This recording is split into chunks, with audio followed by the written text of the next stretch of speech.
Salut à tous, c'est Papsan. Bon les amis, c'est parti pour une nouvelle vidéo. Petite FAQ aujourd'hui, ça faisait longtemps. C'est passé beaucoup de trucs en plus depuis la dernière FAQ. Donc aujourd'hui, je vais répondre vraiment à toutes les questions que vous m'avez posées sur Instagram, Twitter, etc. Première question, voilà, qui revient constamment. C'est vraiment une constante dans ma vie de youtubeur, créateur de contenu, etc. Comment vont les amours? Où se trouve la personne? Qu'est-ce qu'il se passe?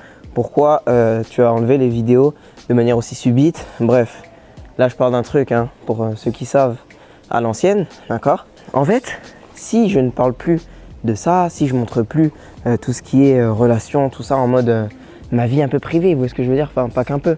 C'est pour une raison bien précise. C'est pas une bonne idée, en fait, tout simplement. C'est pas une bonne idée. Ça, je le faisais avant, il y a quand même 3 ans maintenant. Quelque chose comme ça, ça fait longtemps déjà. Et puis en fait, je me suis rendu compte que c'est pas une bonne idée en fait. C'est jamais une bonne idée de montrer sa vie privée sur Internet. Parce que quand tout va bien, tu vois, c'est nickel. En mode, tu sais, t'as pas de problème, tout le monde est content, etc. Mais dès qu'il t'arrive le moindre souci, ça peut te retomber dessus d'une manière très désagréable. Tu sais, il y a des gens qui sont très mal intentionnés dans la vie. Ça, je pense que vous le savez. Mais je vous assure que tu t'en rends encore plus compte quand tu es youtubeur et autres. Tu te rends compte qu'en fait, il y a des gens qui sont mauvais, tout simplement, des gens mauvais. Et donc, mieux vaut éviter, en fait, et se protéger, en fait, en ne montrant pas, j'ai envie de dire, les choses qui pourraient t'atteindre si jamais il y a des soucis. Donc, c'est aussi pour ça que je le fais plus. Après, c'est vrai qu'avant, tu vois, c'était marrant, vous-même, vous savez, on rigolait bien, etc. Mais voilà, comme je l'ai dit, ça fait quand même pas mal d'années maintenant. J'ai bientôt 26 ans. Et disons que je suis un peu plus pudique qu'avant, je dirais. C'est aussi ça qui joue, la pudeur au final. Avant, ça me gênait pas et tout de montrer un peu ce côté-là de ma vie. Mais aujourd'hui, je dirais que ça me met un peu plus mal à l'aise. Peut-être, j'ai grandi, je sais pas, j'avais quoi, 21, 22 à l'époque, là, bientôt 26 ans. Je sais pas, les choses évoluent, les gens évoluent, j'évolue. Donc forcément, avant, ça me plaisait de faire ça. Maintenant, c'est plus trop ce que j'ai envie de faire. Donc voilà. En tout cas, ne vous inquiétez pas pour moi, je vais très très bien. Il n'y a aucun souci à se faire par rapport à ça.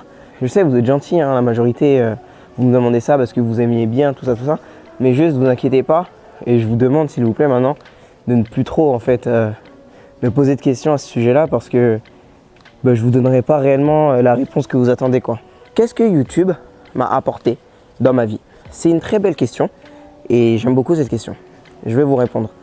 Je pense que de toute ma vie, de toute mon existence, d'accord, la création de ma chaîne YouTube est la plus belle chose que j'ai pu faire de ma vie. La chose qui a eu le plus d'impact, mais également la chose qui m'a le plus changé, je dirais. Pour entrer vraiment dans les faits, si je suis en Corée du Sud, c'est en partie grâce à YouTube. Je veux dire, c'est vrai que c'est grâce à mon diplôme d'ingénieur qui me permet d'avoir un visa, etc. Mais je dirais que vraiment ce qui m'a donné envie réellement d'être ici en Corée, c'est un peu YouTube au final, tu vois. De me dire que j'ai envie de faire des vidéos ici, j'ai envie de vous montrer ce pays que j'aime beaucoup, j'ai envie de développer quelque chose autour de la Corée via en fait mes différents canaux de communication qui sont YouTube, Instagram, Twitch et quoi d'autre, Twitter un peu. Mais bon, Twitter c'est surtout pour dire que Boruto c'est mieux que One Piece. Mais voilà, c'est surtout ça. Après, si je devais te parler vraiment en sérieux, attendez, je vais remettre la caméra sur moi. YouTube, ça m'a apporté énormément d'un point de vue personnel. C'est-à-dire dans ma personnalité même, je me rends compte que YouTube m'a permis de gagner beaucoup d'assurance. Tu vois, maintenant j'ai beaucoup plus confiance en moi. J'ai jamais été en fait quelqu'un qui n'avait pas vraiment de confiance en soi. Quand j'étais jeune et tout, j'ai toujours eu confiance en moi. Mais disons que YouTube m'a donné confiance en moi par rapport à des projets que j'ai envie de réaliser dans ma vie. C'est-à-dire que le fait de me dire que plus ou moins seul quand même, j'ai réussi à créer tout ça, tu vois, des centaines de milliers de gens qui sont abonnés à ma chaîne, c'est-à-dire des centaines de milliers de gens en fait qui sont tombés au moins sur ma chaîne au moins une fois et qui ont appuyé sur le bouton s'abonner. Je veux dire, c'est exceptionnel. Et de me dire que j'ai réussi à faire ça, je me dis qu'en fait, je peux tout faire. Je peux tout faire. Je ne suis pas moins bien que n'importe qui. Et s'il y a des gens qui réussissent à monter des business comme Coupang, Amazon ou Microsoft, eh bien, j'en suis capable. C'est vrai que ça peut paraître gros de se dire, attends, le mec il a juste fait une chaîne YouTube, faut pas déconner. Mais c'est beaucoup, tu vois. Regardez le nombre de... Enfin, Regardez le pourcentage de personnes qui réussissent, entre guillemets, sur Internet. On est une infinité... Enfin, c'est un nombre infime, vraiment. Je sais pas si vous vous rendez compte. Hein. Sur les millions de gens qui créent des chaînes YouTube, combien se démarquent réellement, tu vois. Et me dire que je fais partie des gens qui se démarquent, et même en Asie, quand même, on peut dire que je suis quand même une grande figure du YouTube asiatique en France, et même dans la francophonie de manière générale. Et bien disons que ça me donne confiance en moi, à me lancer dans d'autres projets qui sont bien plus ambitieux, dont un dont je vais vous parler juste après. Mais ouais, non, YouTube, ça m'a apporté ça m'a apporté quoi d'autre? Ça m'a permis également un peu de faire le tri dans mon entourage. Ça permet de voir la vraie nature des gens, tu vois. Quand tu te lances dans un projet, que les gens un peu pas se moquent, mais rigolent un peu ou te prennent pas au sérieux, etc. Et quand ça marche, ils commencent à te demander des pubs, tu dis ah ouais, en fait, heureusement que j'ai YouTube pour me rendre compte que ces personnes-là ne sont pas forcément bienveillantes et honnêtes, tu vois. Également, dernière chose que m'a apporté YouTube et qui est selon moi extrêmement important, c'est que ça m'a permis de rencontrer des gens exceptionnels. Je vais même pas parler de mes amis que j'ai rencontrés via YouTube. Hein. Je vais pas commencer à citer des blazes. Bah allez, je vais citer, je m'en fous. Mais non, en fait, je vais pas citer, il y en a trop. Mais je vais pas parler d'eux, mais je vais plutôt parler des personnes dans la vraie vie. Enfin, les gens qui font des vidéos YouTube, c'est des gens dans la vraie vie, mais je veux dire des gens en Corée. Tu vois, par exemple, des chefs d'entreprise que j'ai pu rencontrer ici, des entrepreneurs. Je veux dire, si je les ai rencontrés, c'est avant tout grâce à ce que je fais sur YouTube. Et ça, en fait, parfois, je me rends compte, je réalise, je me dis, mais waouh, quoi. Ces gens-là, tu vois, me considèrent, entre guillemets, grâce à ça, grâce à YouTube, grâce à ce que je fais sur Internet. Et rien que pour ça, vraiment, je me dis que j'ai bien fait de créer cette chaîne YouTube. Punaise, j'ai beaucoup parlé sur cette question. Hein. Mariam, toi aussi, là. Faut pas poser des questions aussi complexes. Toi aussi. Les gars, j'ai oublié de mentionner quelque chose de très important par rapport à YouTube. C'est ma vision de l'argent. Toutes les personnes qui travaillent sur Internet, vous-même, vous savez de quoi je parle. YouTube, ça m'a vraiment changé ma vision sur l'argent, sur le monde professionnel, comment gagner sa vie. Est-ce que c'est normal de gagner de l'argent une fois par mois? Bref, tout ce genre de trucs en fait. Ça m'a vraiment... Mais bref, je vais m'étaler un peu plus sur l'argent tout à l'heure parce qu'il y a une question que vous m'avez posée sur comment je gère mon argent, etc. qui est très intéressante et à laquelle je vais répondre juste après. J'aimerais commencer la photographie. Quel appareil photo tu conseilles pour débuter? Alors pour la photographie, je vais être honnête avec toi, n'importe quel boîtier est bon. Tu vois, n'importe quel boîtier, c'est pour débuter, même ton téléphone, c'est bien. La première chose qu'il va falloir que tu fasses quand tu commences la photo, c'est développer un peu ta créativité, ta direction artistique, ton œil un petit peu. Et ça, pour être honnête, tu peux le faire avec n'importe quel appareil, hein. Même un téléphone Wiko, je te dis la vérité, tu peux déjà commencer à faire des trucs intéressants au niveau de la photo. Cela dit, j'aimerais vous dire quelque chose. Là, vous allez halluciner, je pense, parce que c'est quand même rare hein, qu'un YouTuber ou bref. Cette vidéo est sponsorisée par Sony, les amis. Sony. Et c'est pas des blagues. Je vous dis la vérité, cette vidéo est sponsorisée par Sony. Vous avez dû remarquer qu'il y a quelque chose qui a changé, c'est-à-dire au niveau de la prise de son, au niveau des couleurs un petit peu, au niveau de la stabilisation. Et là, je suis en train de filmer en fait avec une nouvelle caméra, tu vois. Petite caméra qui est selon moi parfaite pour le vlog, qui s'appelle le Sony ZV-E10. Je vous mets quelques images là. C'est le nouveau boîtier de Sony orienté vlog que je recommande vraiment à toutes les personnes qui souhaitent faire du vlog, également un peu de photos, mais bon, c'est surtout pour du vlog. Pourquoi? Parce que comparé à la majorité des boîtiers en dessous de 1000 €, cette caméra-là, en fait, te permet d'avoir accès à toutes les lentilles du parc Sony grâce à sa monture E-mount. Ça veut dire qu'en gros, tu vas pouvoir mettre des objectifs différents sur cette caméra. C'est ouf parce que du coup, tu peux avoir des zooms, tu vois, regarde, tu peux avoir des zooms, tu peux avoir des grands angles, tu peux avoir des focales genre 85 mm, tu peux avoir vraiment absolument tout. En plus de ça, ce qui est top avec cette caméra, c'est qu'elle est très petite, légère. Tu peux l'utiliser également pour faire du streaming. L'autofocus est clean as fuck. Tu vois ce que je veux dire? Autofocus Sony. Donc forcément, c'est quelque chose hein, qui juste en fait l'autofocus, il fait le prix, tu vois. Donc si tu veux une caméra à moins de 1000 €, n'hésite pas. Et concernant le micro, parce que forcément vous n'allez pas acheter une caméra sans micro, vous prenez ce petit micro là, le Sony BT, je sais plus exactement, je mettrai ça dans la description, de toute façon il y a tous les liens. Mais c'est vraiment comment expliquer, un accessoire idéal pour faire du vlog. Waouh! Regardez-moi cet endroit de ouf. Cette caméra en fait elle est excellente parce que grâce au micro, tu vois, même quand je tourne la caméra comme ça, et ben la prise son reste nickel, tu vois. C'est cool ici, hein. Je sais pas ce qui se passe à l'intérieur, mais j'aime beaucoup. C'est quoi, une exposition? Alors, une question de Ichi201 que j'aime bien. Te vois-tu te marier avec une Coréenne, fonder une famille, rester en Corée, quoi? Là, c'est une bonne question. Est-ce que je me vois me marier avec une Coréenne? Eh bien, pourquoi pas, monsieur? J'habite à Séoul, en Corée du Sud. Ça fait quand même un petit moment que je suis là maintenant. Pourquoi pas? Ça, c'est pas... Tu vois, moi, je me suis jamais mis de barrière, hein. Pourquoi? En plus, maintenant, je parle coréen, je travaille ici. Enfin, oui, absolument, je me vois rester ici. Fonder une famille aussi, pour mes enfants. Hein. Tu vois, c'est ouf quand même, hein. Pour mes enfants, quoi, je dis ça maintenant. Ça me dérangerait pas de les éduquer ici. De préférence vraiment dans une école française, hein, parce que on aime bien quand même, hein, les écoles françaises. Et puis voilà, ouais, sincèrement, moi, je me vois rester en Corée encore longtemps, hein, pour être honnête. Hein. Après, il n'y a que Dieu qui sait, mais franchement, je me vois rester en Corée longtemps. J'aime beaucoup cette question de Mélissa EVD. Comment vois-tu le fait d'avoir bientôt 26 ans? Est-ce que ça te stresse de vieillir? J'aime beaucoup cette question parce que ça, c'est quelque chose auquel... En fait, je dirais que ma réponse à cette question, elle diffère quand même de pas mal de gens. Est-ce que ça me stresse d'avoir 26 ans bientôt? Bientôt, c'est-à-dire dans un mois, le 19 janvier, j'aurai 26 ans. C'est-à-dire, en gros, dans 4 ans, j'ai 30 ans, quoi.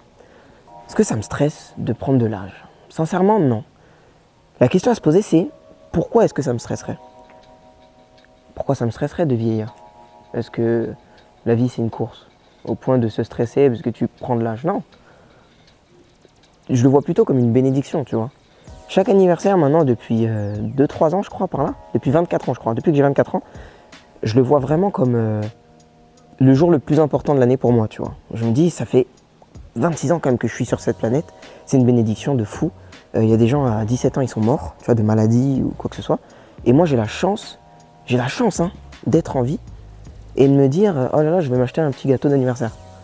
Donc pourquoi en fait être stressé de vieillir? Est-ce que ce serait pas de l'ingratitude quelque part? À part si, bon, t'as une vie compliquée, mais bref. Dans mon cas, prendre de l'âge, c'est juste quelque chose d'extrêmement positif.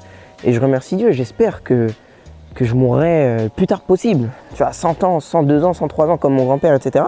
Parce que la vie est belle en fait. La vie est belle. Moi j'aime bien ma vie, surtout que ma vie, tu vois, je l'ai quand même prise en main relativement tôt. Je suis parti de la France pour, on va dire au début à 21 ans. Tu vois, pour mes premiers échanges, etc. Et maintenant je suis ici, j'habite là, je suis tout seul. Regardez comment c'est sympa ici. J'adore ce genre de petites ambiances. C'est cool, hein. Là, on est en Corée, les Khay. Tu vois, j'aime bien, moi, ce genre d'endroit. Et parfois, je réfléchis comme ça, tu sais, je marche tout seul et je me dis, mais c'est ouf quand même, hein. T'as 25 ans, bientôt 26. T'as quitté la France depuis maintenant quelques années. Et t'habites ici, seul, entre guillemets. T'as tes potes, hein, voilà, etc. Mais c'est quand même fou, parfois, de me dire ça. Que je suis à l'autre bout du monde, là, genre. Et parfois, je réalise pas. Parfois, tu sais, je réfléchis, je me dis, là, je suis plus proche de Kim Jong-un que de ma mère, genre. Je suis plus proche de Kim Jong-un que de ma mère, géographiquement parlant. C'est-à-dire que je suis à 1h30 de Kim Jong-un, alors que de ma mère, je suis à genre 15h, tu vois. Ou 12h par là. C'est incroyable quand même de se dire ça parfois. Mais bref, pour répondre finalement à ta question, non, je suis pas du tout stressé de prendre de l'âge. Au contraire, je le vois comme une chance. Et voilà, je vous souhaite aussi de voir ça comme une chance, car tout le monde n'a pas la chance, encore une fois, de vivre aussi longtemps, quoi. Donc voilà, ça me stresse pas du tout, moi, de prendre de l'âge. Bien au contraire, je suis très content et j'ai hâte que ce soit mon anniversaire, comme ça je vais m'acheter une nouvelle caméra encore. Ou bref, je sais pas, je vais m'acheter un truc en tout cas qui va me faire très plaisir. Donc voilà. Comment arrives-tu à faire des économies et à ne pas être dans le rouge? Question de Lil D. Question très intéressante. Encore une fois, parler d'argent en France, tout ça, c'est tendu un peu, c'est tabou, on n'aime pas ce sujet-là. Bref, vous savez, vous connaissez notre pays, on parle pas trop d'argent. Mais moi, je ne suis plus en France, donc je peux vous parler de Khalis un peu. Comment est-ce que j'arrive à gérer mon argent? C'est simple. Depuis petit, disons que j'ai toujours eu la fibre un petit peu économe. Économe, mais pas rat, hein. Attention, hein. J'aime bien quand même me faire plaisir et tout, je suis pas un rat. Mais voilà, quand j'ai des projets, je m'y tiens. Quand j'ai des objectifs, je m'y tiens. Et voilà, c'est comme ça. Donc comment je gère mon argent aujourd'hui à 25-26 ans? Chaque année, les gars, depuis plusieurs années maintenant, chaque année, je me mets des objectifs financiers. C'est-à-dire que, voilà, le 1er janvier, ou bref, début janvier, je me dis, bon pape, Aujourd'hui, tu as tant. À la fin de l'année, faut que tu aies tant. Voilà. Et je m'y tiens. Après, dans l'année, quand j'ai envie de me faire plaisir, tout ça, bah, je me fais plaisir. Mais du coup, une manière pour moi de garder un œil, on va dire, et de garder en vue, en ligne de mire mon objectif, c'est de faire des bilans, c'est-à-dire des petits bilans financiers en fait que je fais tous les 3 mois. Tu sais, j'ai mon petit fichier sur mon ordi, tout ça, où je fais mes comptes. Et en fait, le fait de faire mes comptes, ça me permet en fait de garder un œil sur mes dépenses, de garder un œil sur mes économies, et qui va ensuite me permettre d'atteindre mon objectif. Donc là, c'est la fin de l'année. On est le 18, non, on est le combien, bref, début décembre. Est-ce que j'ai réussi à atteindre mon objectif? Oui, Dieu merci. À part si, voilà, là, dans 10 jours, je dois payer je sais pas combien d'argent parce qu'il y a une maladie ou un truc comme ça. Mais non, là, j'y suis, j'ai réussi et je suis très content. Donc pour l'année prochaine, j'aurai encore mon objectif qui est déjà défini. Mais voilà, c'est comme ça, moi, que j'arrive à gérer mon argent.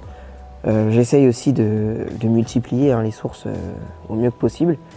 Et voilà comment je fais pour gérer mon argent, pour économiser. Je me mets des projets, je me mets des objectifs et je m'y tiens. Alors, question bête mais que je me demande souvent, as-tu beaucoup d'amis? Naboulouch, je vais répondre à cette question. Oui, j'ai vraiment beaucoup d'amis, Dieu merci, en plus des amis de qualité, hein. Vraiment j'en ai beaucoup, je pourrais même pas te dire combien j'ai d'amis. Là je te parle pas de potes, hein. Je te parle d'amis. Je sais même pas combien d'amis j'ai en fait, tellement j'en ai. La majorité est en France, tu vois, j'en ai un peu partout, hein, mais la majorité ils sont en France. Mais je pense que là la question que tu me poses c'est surtout est-ce que j'ai des amis en Corée? Oui, en Corée du Sud j'ai des amis. Je peux dire que j'ai des amis en Corée, mais sincèrement je les compte sur les doigts d'une main. Tu vois, je les compte sur les doigts d'une main. Pourquoi? Parce qu'à partir d'un certain âge, et surtout à partir d'un certain, comment dire, quand en gros tu as fini tes études, ça devient beaucoup plus difficile de se faire des amis. Pourquoi? Parce que tu n'es plus dans un, comment dire, dans un contexte idéal pour se faire des potes. Tu vas au travail, après tu vois ta copine ou quoi, c'était une copine, tu vois tes potes que tu as déjà de temps en temps, mais je veux dire, c'est pas le moyen le plus... C'est pas le moment le plus propice, on va dire, pour se faire des amis maintenant. C'est pour ça que la majorité des gens, je ne vais pas vous le cacher, hein, qui n'ont pas d'amis quand ils sont au collège, au lycée et pendant leurs études, et ben souvent ils auront beaucoup de mal à se faire des amis par la suite. Parce qu'en fait, la majorité de nos amis, c'est des gens qu'on connaît depuis petit ou depuis à la rigueur les études, tu vois. Tu peux te faire des potes après, tu peux te faire des potes après au travail, tout ça, mais je veux dire, c'est rare quand même, mais tu vas pas en faire des dizaines. Après, j'aimerais revenir quand même sur quelque chose dont j'avais parlé il y a 2 ans. La vidéo s'appelle « Pourquoi je n'ai pas d'amis en Corée ». J'aimerais beaucoup revenir sur ça parce que, avec du recul, je me rends compte que si je vous ai dit ça, c'est parce que je n'arrivais pas en fait à comprendre réellement comment fonctionnait ce pays. Maintenant, ça fait quand même plusieurs années que je suis là. J'ai bien grandi quand même, hein. La Corée, je commence à bien connaître. Et je me dis en fait, si la majorité des étrangers n'ont pas beaucoup d'amis coréens, c'est tout simplement parce qu'ils n'ont pas compris vraiment comment fonctionnent les Coréens. Et je dirais que, tu sais, depuis que j'ai commencé la photo de rue, et ben, je vais beaucoup voir des inconnus comme ça dans la rue. Énormément. Je vais voir vraiment tout type de personnes, n'importe qui. Des personnes âgées, des hommes, des femmes, tout le monde, tu vois. Et je me rends compte en fait que grâce à ces interactions que j'ai dans la rue, ben, je me suis fait des potes en fait. Pas dire amis, attention, mais je me suis fait des potes ici.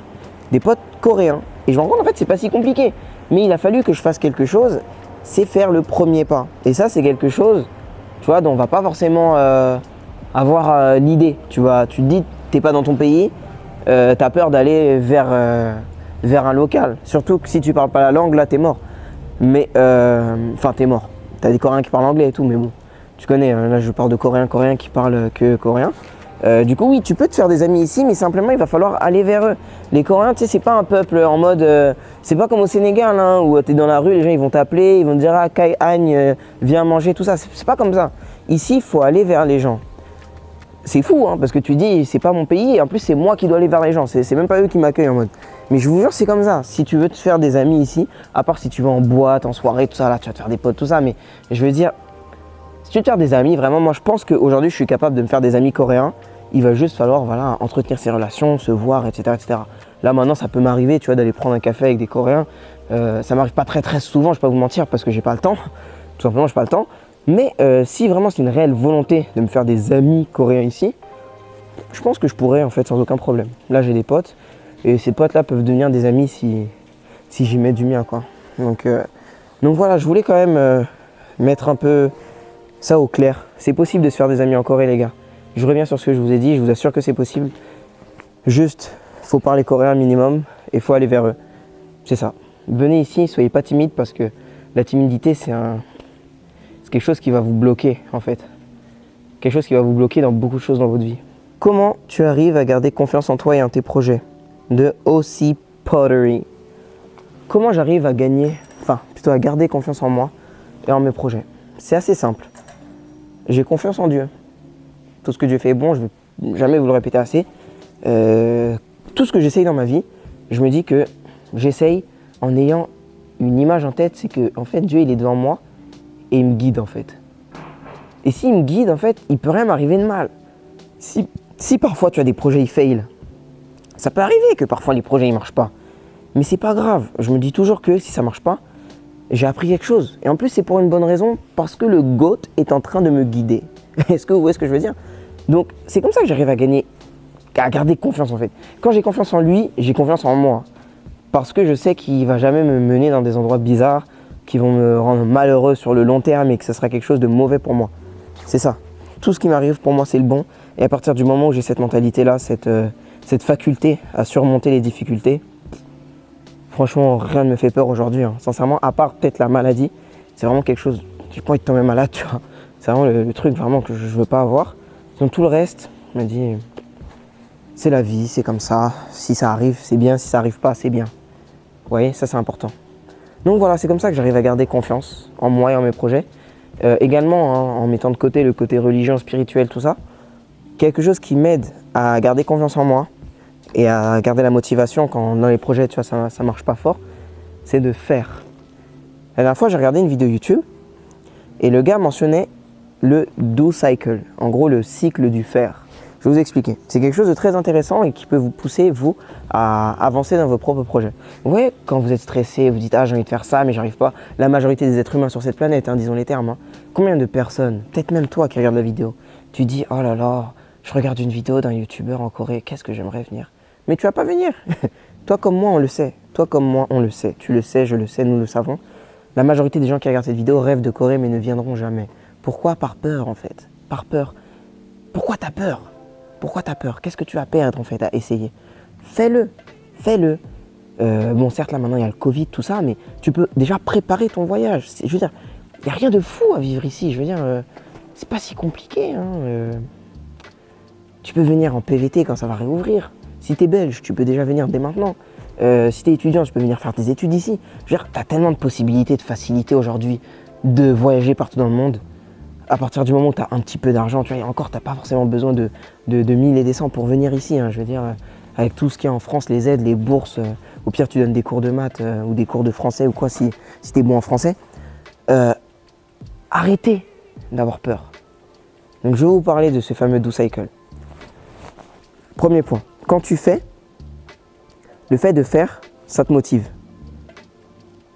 Quand tu es motivé, ça t'inspire. Et cette inspiration-là va te pousser à faire.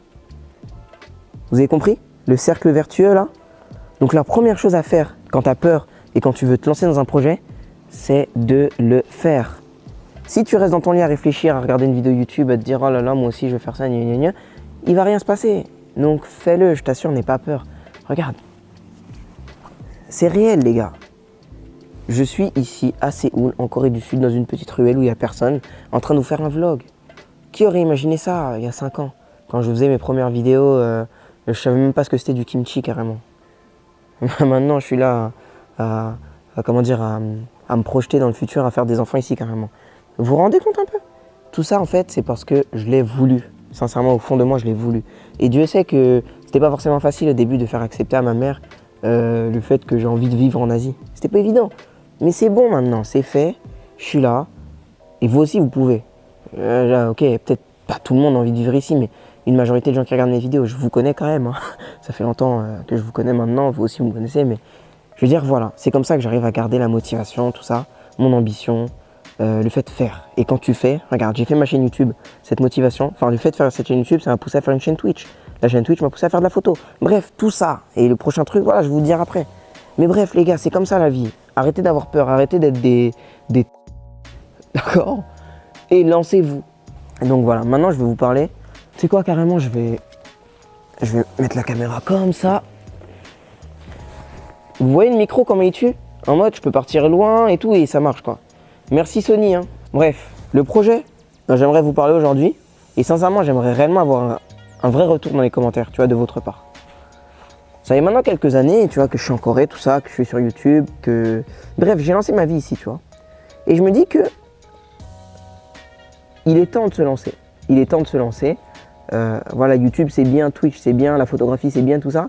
Mais tout ça c'est sur Internet. C'est sur Internet. Bon, à la rigueur, la photo c'est pas sur Internet, tu vois, parce que j'ai des clients et tout. Mais tout le reste c'est sur Internet. Et j'ai envie de faire quelque chose d'offline. C'est-à-dire dans la vraie vie ici. Créer une entreprise, pour vous dire d'autres termes. Et l'idée d'entreprise que j'ai de créer ici en Corée du Sud afin de m'émanciper, il faudra un jour que je vous parle aussi de pourquoi j'ai envie de gagner de l'argent. Qu'est-ce que signifie l'argent pour moi? J'aimerais un jour vous faire une vidéo sur ça. Dites-moi si ça vous intéresse une vidéo sur ça. Je pense que oui, hein, mais dites-moi quand même. Voilà, créer mon entreprise. Et l'idée que j'ai eue, c'est d'ouvrir mon studio photo à Séoul. Ça c'est dit, d'accord? J'aimerais ouvrir mon studio photo en Corée du Sud. Mais ce n'est pas tout. Bon, bref, déjà, vous savez maintenant que je suis passionné de photos. Regardez, je me balade toujours avec mon petit sac à dos, ma caméra de vlog, bref, je me balade toujours avec mon matériel. Et en fait, j'aimerais que ce studio ne soit pas seulement un studio. J'imagine mon projet comme, là je vous en parle, hein, vous voyez comment je suis proche de la communauté. Beaucoup de gens ne parlent pas de leurs projets avant qu'ils les réalisent, mais moi, je vois ça différemment. Je veux dire, j'ai tellement confiance en Dieu et en mon avenir que c'est pas parce que je me dis que j'en parle que ça changera quoi que ce soit. Au contraire, ça a changé mais en mieux.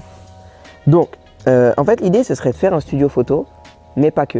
Studio / café pour nous les Rei.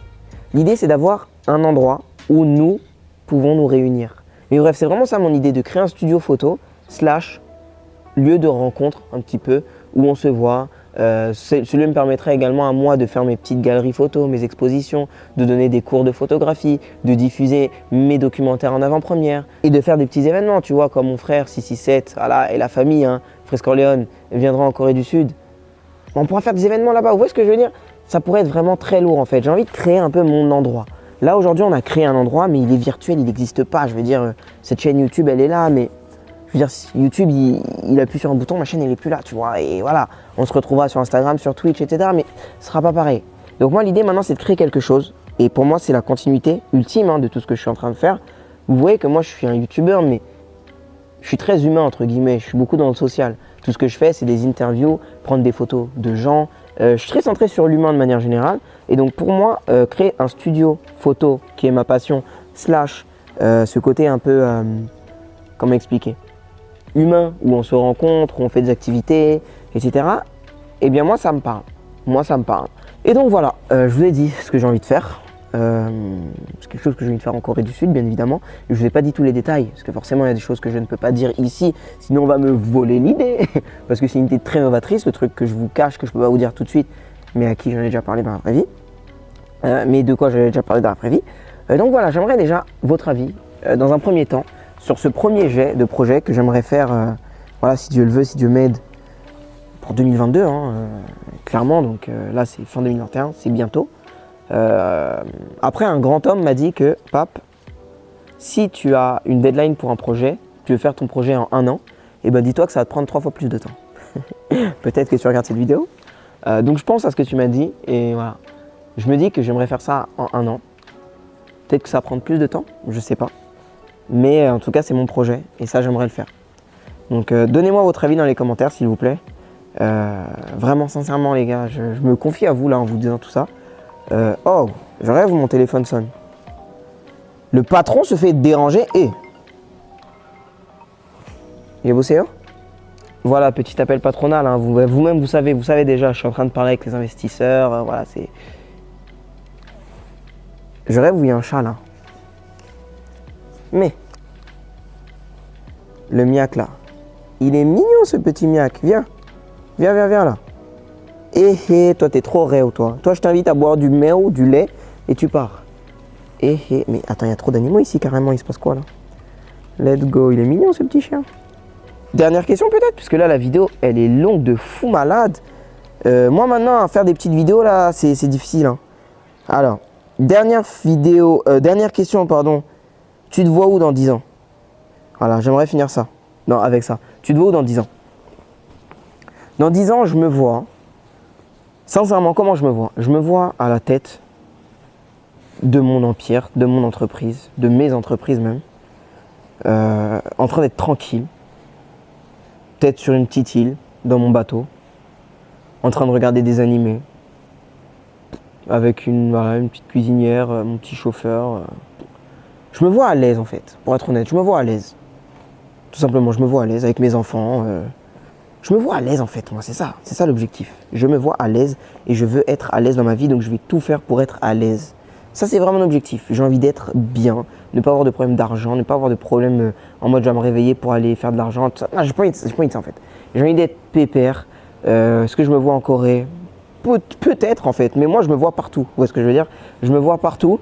Je me vois garder un pied en Corée du Sud, évidemment, parce que je compte créer des choses ici. Mais dans 10 ans, écoute, on verra. Peut-être que dans 10 ans, je referai une vidéo pour répondre à cette vidéo-là, tu vois. On sait jamais, hein, peut-être d'ici là, je ferai encore des vidéos, on n'en sait rien. Mais voilà. Voilà où je me vois dans 10 ans.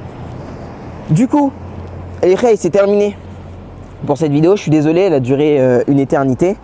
Moi qui voulais vraiment vous montrer un peu Séoul, tout ça, j'ai juste montré ma tête quasiment et je vous ai raconté ma vie. J'espère que cette vidéo vous a plu, qu'elle vous a motivé, qu'elle vous a permis de me connaître un petit peu plus quand même. Et puis voilà, moi je vous dis, suivez-moi sur Instagram, c'est très important. Allez voir dans la description pour la caméra Sony. Dormez pas, hein, parce que la caméra là, il y a moyen qu'elle soit en rupture de stock bientôt, donc vraiment ne dormez pas. Si vous voulez des vlogs de qualité, tu vois, c'est léger, tu vois ce que je veux dire? Je suis à l'aise là, regarde le micro, il est bien, je suis bien en fait avec ces petites caméras pour faire des vlogs. En plus, tu peux filmer en 4K. Là, je filme en 1080p parce que voilà, pour la stabilisation, pour éviter le rolling shutter, tu vois, ça c'est bref. Vous avez toutes les informations dans la description. Allez voir ça, cliquez sur les liens. Moi, ça m'aide, vous, ça vous aide et Sony, ils sont contents. Donc voilà, je vous remercie vous également, la communauté. Je vous aime de tout mon cœur. Je vous souhaite une excellente fin d'année parce que c'est sûrement la dernière vidéo là de l'année où vous me voyez en mode c'est une vidéo de moi, sur ma vie quoi. Parce que là, les prochaines vidéos, ça va être des reportages, des documentaires, etc. pour la fin de l'année. Donc, je vous dis à la semaine prochaine pour une big vidéo. Et puis, abonnez-vous, mettez des pouces bleus. Et voilà, motivons-nous, réussissons nos vies et avançons quoi. Voilà. Merci à tous. Je vous fais un dernier petit plan de la ville comme ça parce que c'est joli ici. Et je vous dis à la semaine prochaine. Ciao, ciao les filles.